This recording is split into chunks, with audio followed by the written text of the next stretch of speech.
Oke guys, kenapa kripto nggak naik? Kita akan coba jawab dari data research di belakang ini, yaitu adalah Bitcoin dan US Tech Stocks gitu ya.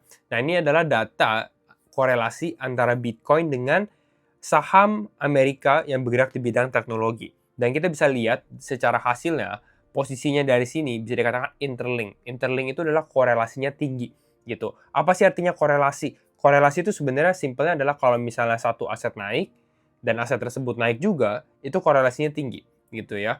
Dan berarti kalau misalnya tinggi banget atau interlink seperti Bitcoin dan US Tech Stocks, kalau misalnya naiknya misalnya 5%, Bitcoin, US Tech Stocks-nya, Bitcoin mungkin naiknya 4% atau bahkan 6%. Jadi cukup cukup mirip gitu, bukan naiknya cuma 1%.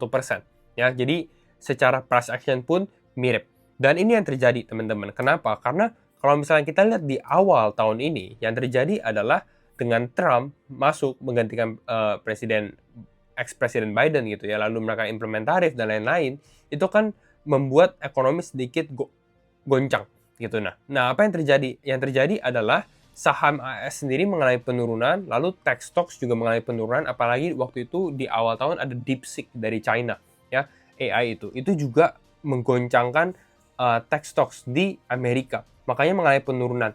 Termasuk Bitcoin, ya Bitcoin terdampak karena korelasi yang tinggi itu, gitu. Dan Bitcoin itu ya berkorelasi dengan altcoins lainnya. Jadi kalau kita lihat rata-rata kalau misalnya Bitcoin turun, altcoins juga akan mengalami penurunan. Jadi kalau misalnya mau Bitcoin atau market crypto naik, kita harus lihat secara risk asetnya dulu. US Tech Stocks-nya harus bisa ada rebound dulu gitu, baru Bitcoin akan mengikuti.